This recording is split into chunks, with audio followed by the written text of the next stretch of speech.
Welcome to our introduction to our digital signage solution.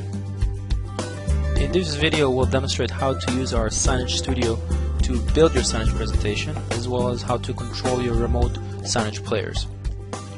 Our software also supports kiosk mode, which allows you to interact with the screen. You can use touchscreen LCD monitors and allow the users to make selection and navigate through menus. So let's go ahead and cover some of the key bullets. This is digital signage software as a service, meaning that when you open your account, you join our media cloud. Everything is hosted on our servers, and you can pretty much web manage your solution from anywhere. And at any point you can migrate from the media cloud onto your own private media server. You can pretty much use your own hardware, any hardware that you'd like, for the signage player, for the media player that will be connected to your screen.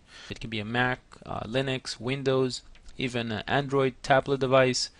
We have two versions of our player. We have the Signage Player desktop version, which is more of a dedicated player that just a quick installation, and also we have the web player, which is simply the same presentation that can run also in a web browser. And the software is really amazing. It is packed with features from scheduling, media RSS, live TV, RSS feeds, you name it. So in the next few minutes we'll go over some of the features and I'll demo how.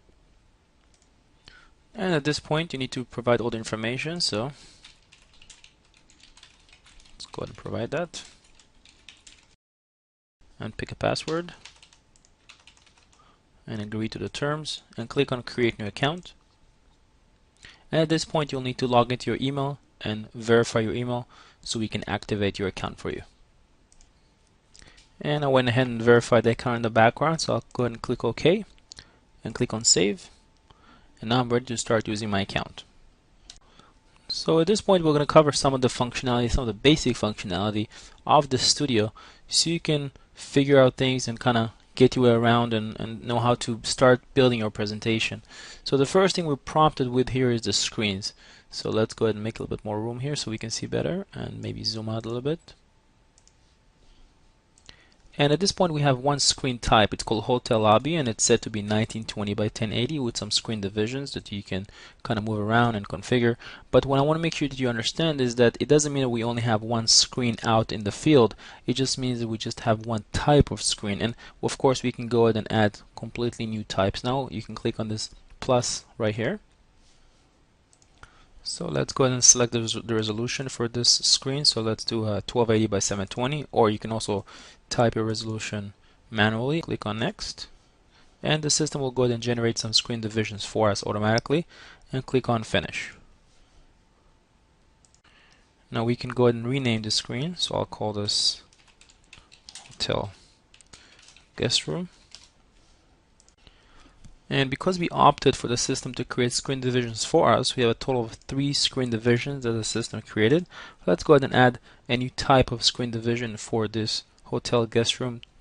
Click on the plus right here, and it's screen division. Let's go ahead and rename this to screen division 4, and let's zoom in a little bit.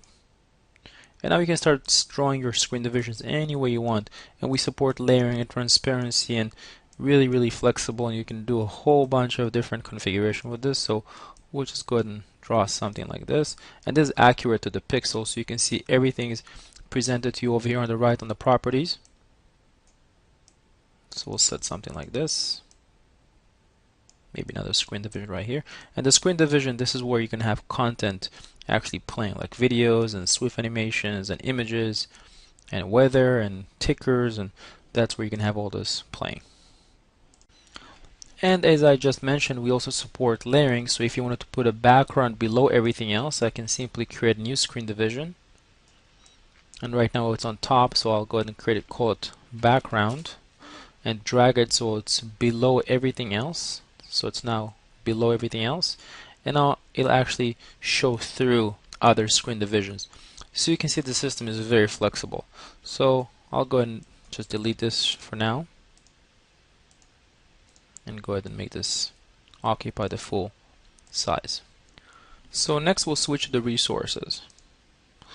The resources is probably the simplest module. This is simply where you upload older files such as the video animation, MP4, the FLV videos, Swift animations, images. So if we click on some of the resources we have here available, When you click on the Swift animation, you'll see this Swift animation running. And if we scroll down and select a video, you'll see that this Flash video is going to start running. And we also have a library of resources that you can use that we already made it available to you in the system. So if you click on the plus sign right here and go from shared, we have a ton of resources that you can take advantage of, such as we have video loops, and we have background and vectors, just a whole bunch of resources that you can take advantage of that's already part of the system. So again, very powerful stuff. So to actually upload a resource, we'll click on the plus sign right here and go from local, and we'll go ahead and take this graphs SWF file, double click on it, or hold down the control key on Windows to select multiple files, and click on file save to actually get it uploaded to the server so we can start using this. And if we scroll down, we have the graphs file right here, and there it is. The next section is the campaign. This is really where everything comes together. So let's go ahead and switch to campaigns. And the campaign is really where you're going to spend most of your time.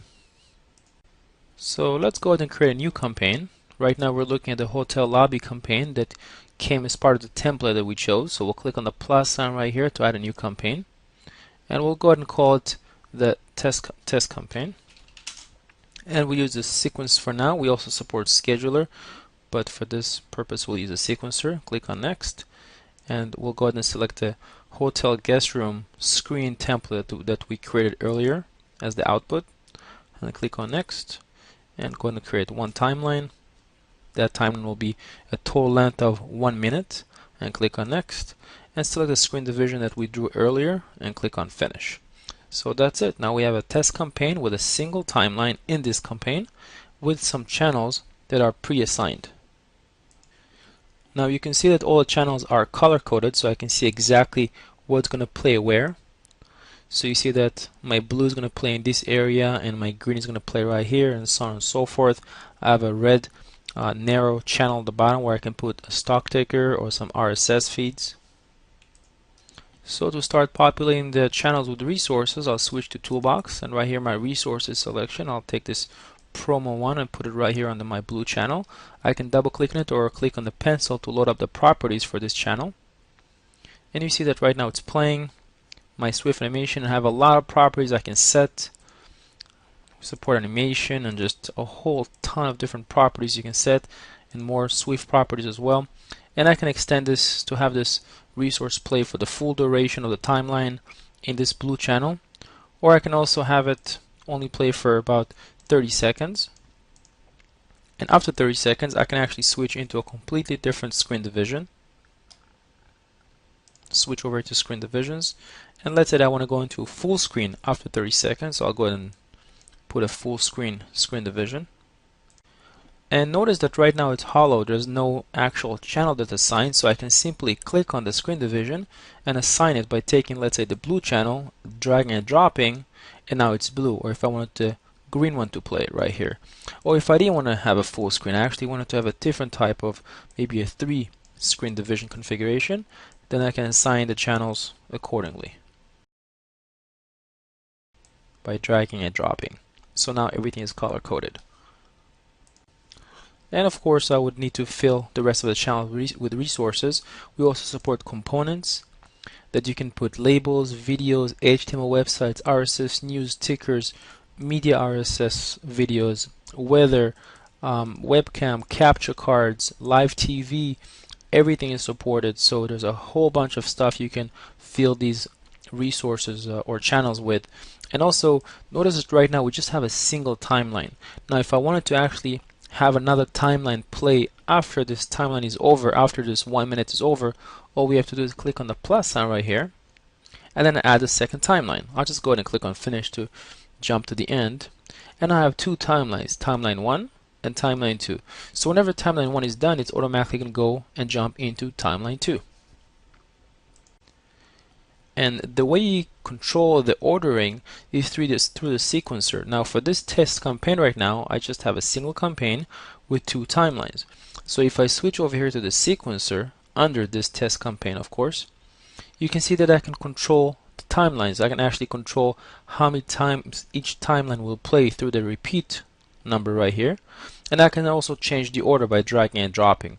So in this case right now, we're going to have timeline 1 play first, and then when that's done, it's going to go ahead and switch to timeline 2. And of course you can add more timelines, or you can change the order of the timelines, so it's very flexible. Now if you didn't want to use the sequencer, you can also use a scheduler. If you go back to test campaign to load up the properties right here, you can switch to the scheduler. And if I go back to the scheduler right here, you see that the button changed from sequencer to scheduler.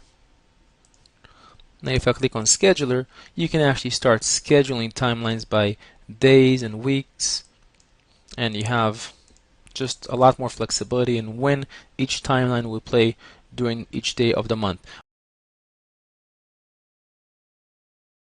But for this demo, we'll go ahead and use a sequencer. So I'll go switch back to my timelines and click on the test campaign to load up the properties, and again switch to sequencer, and again this button right here changed to the sequence. So we showed you how to create a test campaign and some timelines and some channels and resources. So that was pretty straightforward. And so now what we want to show you is how to actually assign a campaign to a particular player that you have out in the field. So let's say you install our Signage Player desktop version on a remote machine.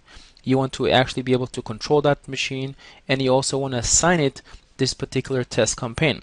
So that's actually done through the stations. Now notice that right now my stations are empty. I don't have any stations installed right here. So I will go ahead and need to install a new station. So to do that, you will install our Signage Player desktop version on a PC. It can be any PC. It can be this PC that you're watching this demo on, or it could be a PC across the world. It doesn't matter. So before I do that, I just want to make sure that I save my changes. Click on File, Save. And now let's go ahead and install the desktop player. Now I already pre-installed it, so at this point this is a Signage Player, and that's available for free from our website. Now you just need to register it with the same email and password that you created your studio account with. So I'm going to provide the same email and the same password and click on register, next, and register. And now I'm going to be prompted to select my campaign. Now remember, we created a different campaign, so I'm going to go ahead and select my test campaign, and I'll go ahead and name this station my test hotel and click on register. Now notice that it is connecting to the server. However, the Signage controller is not running. The Signage controller is an additional application that we run in the background, kind of like a watchdog. So if we switch over here to the program files, Signage Player Win32, you see that we have this Signage controller, and you just want to make sure that this auto executes on the startup folder when your PC boots. So we'll just go and double click on it to run it, and go ahead and minimize this, and you see that now the Signage controller is running. And now let's go ahead and switch back to our studio, and notice that now I have this test hotel station that's all of a sudden appearing right here that I can remotely play, stop. I can do a live snapshot. I have all the properties. I can actually switch the campaign that this player connects to. So I have full remote control capabilities over this new Signage Player that I've registered. You can also explore some of the other things we support. For example, over here under navigation, you can go to editors, which allow you to build scenes where you can position multiple objects under different XY coordinates within a scene with animation, kind of like Flash CS. We also have a background MP3 music player, as well as a catalog database engine. So a lot of different things you can do with the system. As we mentioned earlier, you can also go over here and embed your presentation inside a website. If you click on the Signage Player right here, you can take this HTML code and embed this onto a website and watch your presentation run inside an HTML page. Thank you for watching this, and let us know if you have any questions.